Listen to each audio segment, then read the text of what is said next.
Следващата задача, която ще разгледаме с вас, е следната. Разстоянието между две селища А и Б е 13 км.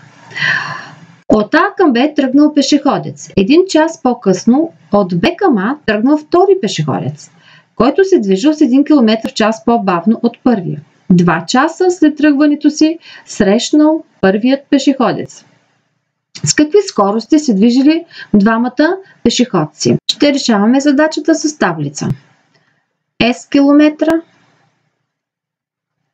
километър в час и T е времето.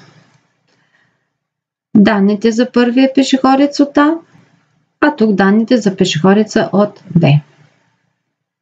Пешеходеца от А ще измери разстоянието от А до С.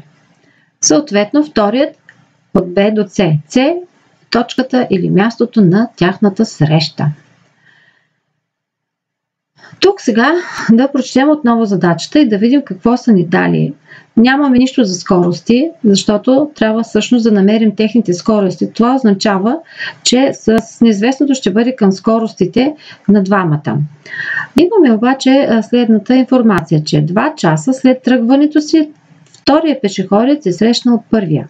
Това означава, че втория пешеходец се е движил 2 часа до срещата. Тъй като първият е тръгнал 1 час по-рано от него, това означава, че той се е движил 1 час повече.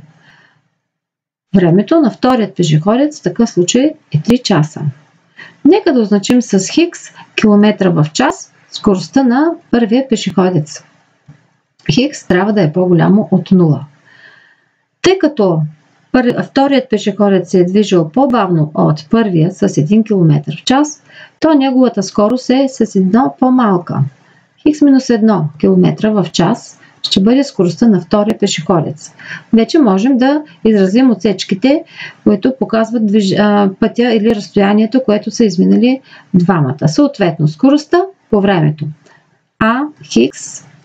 АЦ е равно на 3 хикс. Скоростта по времето. 2 по хикс минус 1.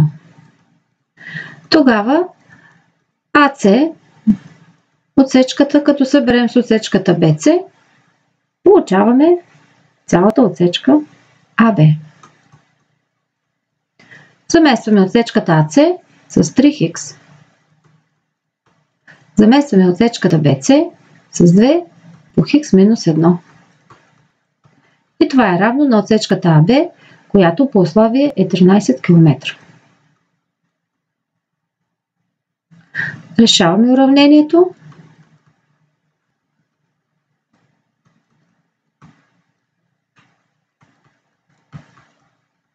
И окончателно получаваме хикс е равно на 3. 3 е по-голямо от 0.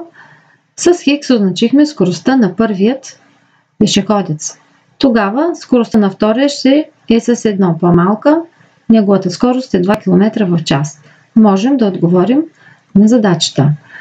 Скоростта на пешеходеца от А е 3 км в час.